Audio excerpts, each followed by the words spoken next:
Hello, Professor Luzar. This is Peter Vandenberg here to record my final speech for you for your classroom. Welcome to my motel room, the one I'm staying at for the business trip I'm on right now.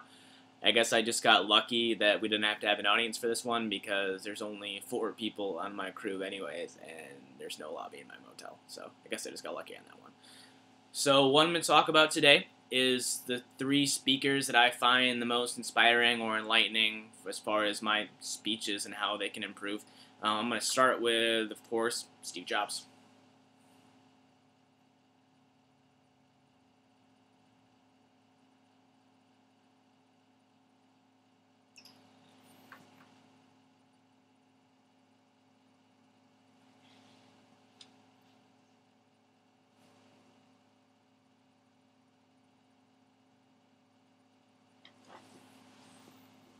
Give it a second to load, sorry.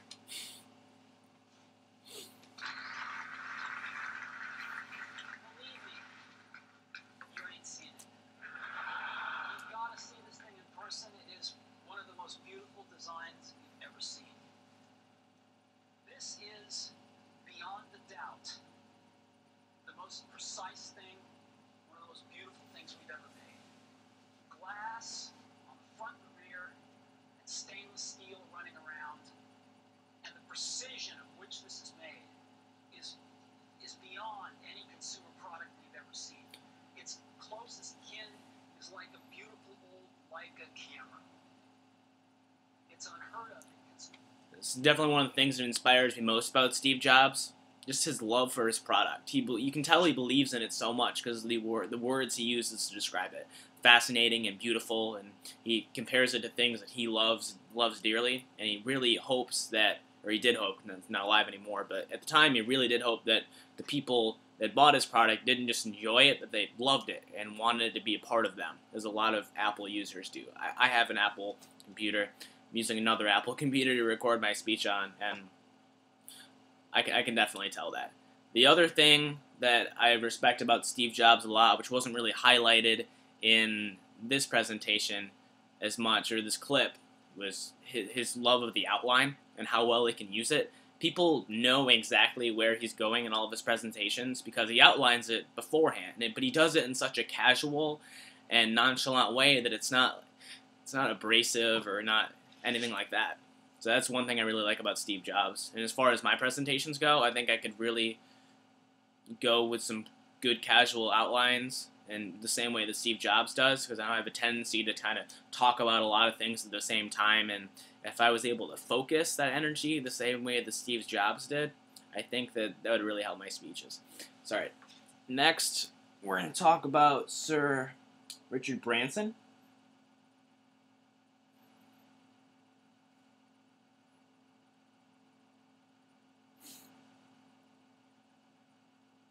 There's no doubt that at Virgin we've always done things a little differently. We've never followed the business models of the marketing and the financial gurus. We've developed our own way of doing business over the years. One night, in the winter of 1966, sitting around on cushions in a basement, we came up with the name Virgin instead of Slip Disc Records, our record company. I had some vague idea of the name being catchy and suitable to lots of other products for young people. Luckily, artists were very attracted to the name, which they seemed sexy and off the wall to them, and Virgin Records really took off. 1976, when Joan, my fiancée, and I were on holiday in the British Virgin Islands, we were trying to catch a flight to Puerto Rico, but the local Puerto Rican scheduled flight was cancelled. Well, I made a few calls to charter companies, and they agreed to charter a plane for $2,000 to Puerto Rico. I divided the price by the number of remaining passengers. I borrowed a blackboard. I wrote Virgin Airways, $39, single flight to Puerto Rico. I walked around the airport terminal, and I soon filled every seat on the charter plane. And as we landed in Puerto Rico, a passenger turned to me and said, Virgin Airways isn't too bad. Smarten up the service a little, and you could be in business. The thing I like about Richard Branson the most, especially when he's giving presentations, is his just pioneering attitude. He has such like an inspiring way of making entrepreneurship sound simple and just common sense. He he just seems to me like a John Galt figure from like an Ayn Rand novel. How he just has this like entrepreneurship that just seems to like flow out of his veins, and he just has a way of talking to people, his commanding presence, his slow but deliberate kind of speaking style. It's very casual, and it's proud but not like narcissistic. Like he knows that he has a lot of money, and he knows that the reason he has a lot of money is because he has ideas like this. He can think on his feet, and he's pretty much willing to cut against the grain and do what he thinks people will like, even if it's not socially acceptable. Like calling your company Virgin, like that's a really good move. I think, especially for people in my generation. I know when I heard about that record label, it was the first thing I heard of it. I was just kind of blown away at how like cutting edge it was, and I think that's why I like Richard Branson. All right, so for the last person I'm going to talk about Tory Johnson.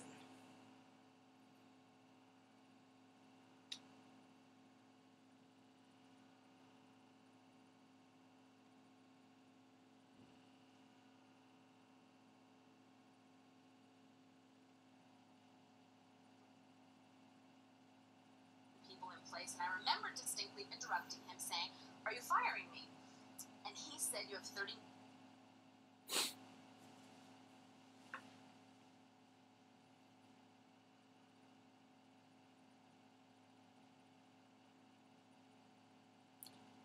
Internet at this motel is not that good, especially with YouTube. It's good for like surfing and like minutes to leave the building." news, but And I panicked. I panicked because I didn't see it coming. I come on, Tori, you can do it. realized quickly that I needed to go into spin mode for myself, like I was accustomed to doing for the people that I worked for. And so I thought quickly on my feet and said, "Listen, if you don't want to trust the people internally and externally, both of which groups I think would tell you that I'm a really strong asset to the news division, give me 3 things, 5 things, whatever it is that I need to do to prove myself directly to you, and establish whatever time frame you feel most comfortable, whether it's 3 days, 3 weeks, 3 months, you name it. I'm prepared to do what it takes to prove myself and my abilities directly to you." And he was completely unfazed, and he looked down at his watch and he said, "Now you have 25 minutes to leave the building." So I realized in that moment that I was not going to get to keep my job, and as I stood up to walk out of his office, desperately trying not to burst into What I like about Tori Johnson is she's genuine. Everything she says sounds true. It sounds like it really happened, and she's really able to create empathy with her audience. I think she does this because she's willing to talk about her failures, whereas most people just don't really want to do that. They see it as kind of just not something that most entrepreneurs want to talk about. But it does help people, especially her audiences, learn from her mistakes. And the way that she kind of just talks to people with an open attitude, it's like she's having a conversation with them. And the way that she's able to do this is to use analogies. And I think that I could probably benefit my speeches from using some analogies and real life experiences. I have a tendency to kind of just talk about whatever's like on my mind in the world without kind of using my own experiences. So I guess in conclusion, I could definitely benefit from Steve Jobs, from his outline and his just love of his product and how he inspires people to want it. From Richard Branson, I could definitely benefit from his just inspiring attitude, the way he just enthusiasms entrepreneurship, and the way that he is able to convince people to invest in him.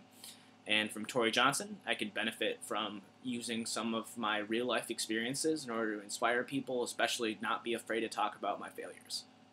Thank you, Professor Lazar. It's been a great class, and I hope you've enjoyed my presentations. Have a good night.